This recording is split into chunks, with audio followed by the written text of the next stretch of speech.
That's stupid. Conventions. And I know this might sound weird coming from somebody who is at 2 to 3 cons each year and has been to all different kinds. Eurofurence, CoxCon, Starfest, Paris Manga and Sci-Fi Show, and of course many Brony conventions. And I will not deny that I like going to cons, but keep in mind, 1. I am not above doing stupid things. I mean, doing stupid things is going to be the title of my autobiography after all. And 2.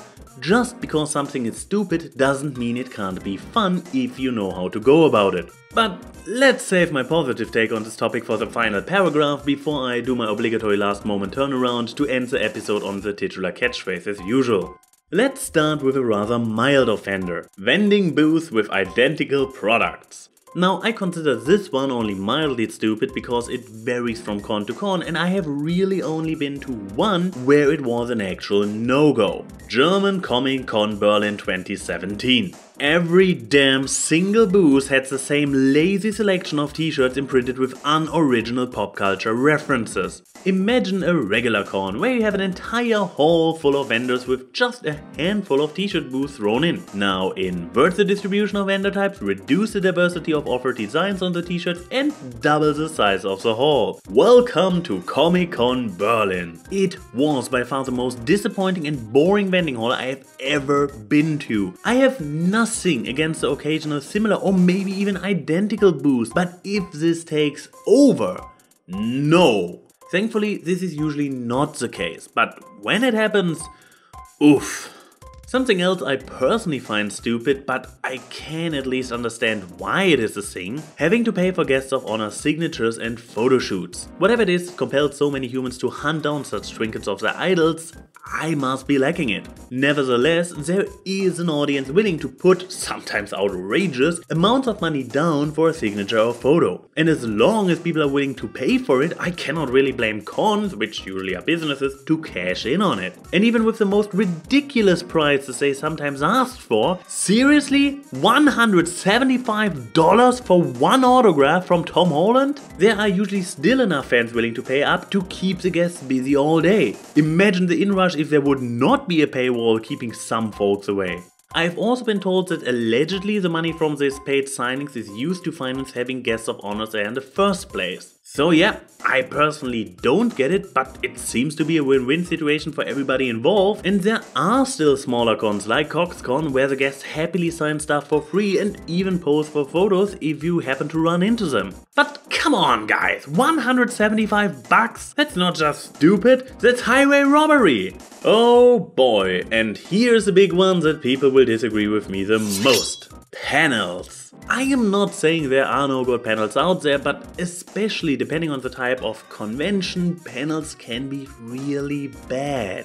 To stick with guests of honor for a moment longer, far too many conventions just put them on stage for an uninspired Q&A where they get asked the same questions every single time. How did you start? Insert thing that made you famous. What was your favorite project of? Insert thing that made you famous. What advice would you give somebody who wants to also get into? Insert thing that made you famous. The first time I have been to such a panel, I was like, oh cool, that's so interesting.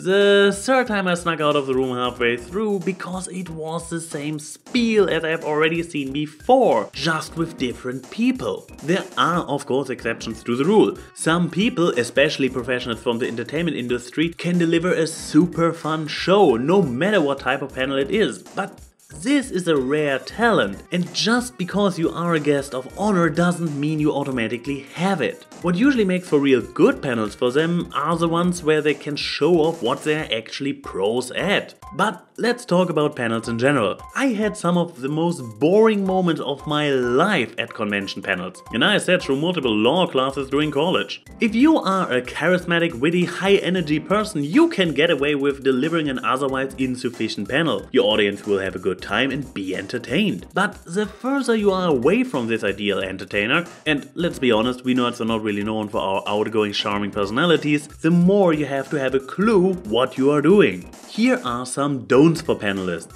uninteresting content. The more lively and interactive your panel is, the better. Stand-up, games, concerts, that stuff is by default pretty safe, but mostly entertainment focused. Many panels are more down the lines of presentations, lectures, or simply talking heads, which is not inherently bad, but it is easier to mess up. The less engaging your content matter is, the more attention you need to pay to the second pitfall, making a dry and boring presentation. I have once been to an animation panel or something, see how I cannot even remember what it was about, only that I had a bad time. The panelist, potentially a very talented and genius hobby animator, projected his editing program on the screen and was giving a very unenergetic and mumbly presentation of what he was doing. I left after 10 minutes to avoid getting kicked out 5 minutes later for loudly snoring.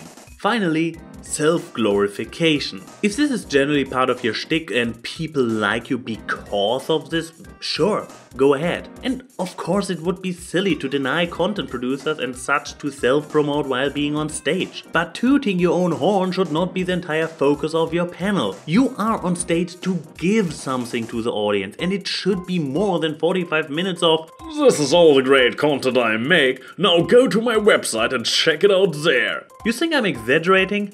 Nope. I have sat through such a panel. One last complaint I have about panels is specific to our internet age. Watching a panel live can be an inferior experience to watching the recording or live stream of it. At the con, you might end up in the back of a panel room with bad speakers behind somebody who is taller and next to a chatty couple. If the same panel gets professionally recorded, you might actually get more out of it by not being there in person. And my last but certainly not least issue with conventions: standing in lines. Oh my god, depending on the con and the popularity of whatever the event is, you can spend literal hours in a single line. And this comes on top of every other issue I already described. In the vending hall there are less lines and more sluggishly moving crowds blocking your shopping advances, but it's basically the same energy. Signings and photoshoots usually come not only with a price tag but also a waiting area. And if you want to get a front row seat to a popular panel, you better be there the first one right when the queue gets opened. And even then you might only be allowed into the room after all the quick passes got in, which is the reason why I nowadays always get myself a sponsor ticket for Euroferns. Now, as much as I stand by my opinion that conventions, or at least some major aspects of them, are stupid, there is also great potential. Some exotic goods might only be bought at conventions. You might discover new amazing artists while browsing, or meet some of your idols, maybe even without standing in line and paying for. And as bad as some panels are, there is always at least a handful of truly good and or original ones out there. And last but certainly not least, cons are also a great opportunity to meet and make friends. Some people even have found their partner at such a gathering. I have spent many amazing hours at conventions enjoying myself with friends while not actually doing anything directly related to the con itself. Long story short, conventions are what you make of them.